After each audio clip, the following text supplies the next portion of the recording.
How does the enemy use racism as a distraction? We are kingdom citizens. We are kingdom of heaven. We are kingdom of God. Seek ye the Lord and all his righteousness first, and all things shall be added on. We are citizens of this gospel that Jesus spoke of, his gospel. Now, it also says that we are sitting in heavenly places with Christ Jesus. I say these things because racism being used in our land right now is a true form of division. Now, as far as in division within racism, social classes, and when we look at government and we look at what has been happening, this is regardless of whether you voted for Trump or you didn't, you agree with Trump or you didn't. The kingdom citizen is being grouped up with whatever the left is going against. Meaning, if you are a Republican or if you didn't vote for Trump but you stand for the ideals of the kingdom of heaven, you automatically get put into whatever negative thing is put out by the administration. Now, again, regardless of who you voted for, we don't belong to a president. We don't belong to a government. We belong to Jesus. He is our king. We don't belong to a Republican. We're not Republicans, Democrats, which is the first form of division being used to try to put one side of the country versus the other. We belong to a monarchy. And that monarchy is in spiritual heavenly places. So in those very heavenly places, in that spiritual realm, there is a real opposition. We fight not against flesh and blood, but against principalities and powers of the airs. We fight against a force that is not in front of our face. So that is our base of living, knowing that what happens out in the external comes from an actual internal world. How do we fight against the division? How do we stand against that? First off, I want to say we have to ask ourselves, why are certain things being targeted? Why are certain things being promoted? There has always been racism, and there will always be racism, because racism is part of the fallen world.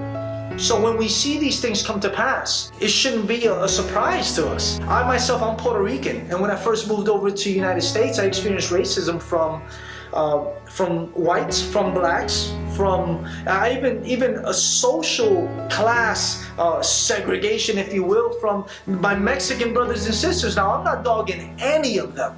What I am saying is that in a fallen world, you will never be good enough. It does not matter, because it comes from a fallen internal state.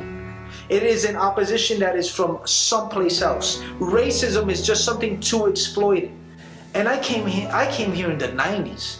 I got called Spick so many times, I thought it was like my middle name. But all of that is irrelevant when you come to Christ. The way that you view the world is different when you come to Christ.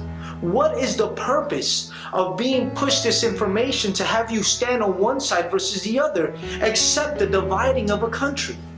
It is a distraction from you becoming who you really are.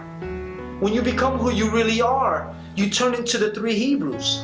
The three Hebrews were facing death because they didn't want to bow down to Nebuchadnezzar. But they still honored the leader. They still, even in the way that they were speaking, they said, "We know that our God can save us from this, O king. But even if he doesn't, we're still not going to bow down to you." There is an honor that still has to be put forth, a respect, because it has to do again with you as an internal being, where your information is coming from. And that's my second point. First one is, what's the purpose of seeing so much footage against police, so much footage against blacks or blacks versus whites? Why is that being so promoted? And my second thing is, what is it that you do about it? It's the internal response. It's not the external. It's not that a white old man, like I just saw another video recently in this week, a gentleman, because a lady was wearing a Puerto Rican t-shirt to a place that she actually paid to be in, he was confronting her about it. And she's Puerto Rican, a U.S. citizen. And then the police officer wasn't even doing anything about it. Does that stir up anger? That could stir up anger. If I were to think that that was the it and all of our existence here. Our response has to come from that deeper place. Our response to racism has to come from a Christ-like state, which he calls us to be. Be like me, for I am like Christ, Paul said. It's something attainable. None of us are perfect, but we can live excellent lives if we live from that internal place that's directly connected to the throne of God. So I encourage you to question why the Black Lives Matter was pushed, why other organizations are pushed, why all these, and now they're not in the forefront any longer. Why certain things are gonna still come up. Next week there's gonna be another movement versus Trump administration. Have you noticed that regardless, there were things that Obama did that were still awesome. But no matter what this president does, he is in the wrong. I'm not standing up for Trump. What I am saying is that the dishonor is being pushed because that breeds division completely. There is dishonor in a family household, that means there's division. There is dishonor in a marriage, division. Dishonor amongst friends, division. So I encourage you to ask the question, ask what's behind what's happening right now, what's behind the promotion of this. And the second thing, to really look internally, how is my internal response reflecting the kingdom of God? Amen. God bless you.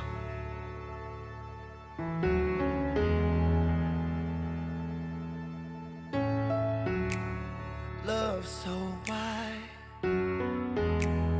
wider than the ocean. Love so high, the sky is the floor. Love so deep.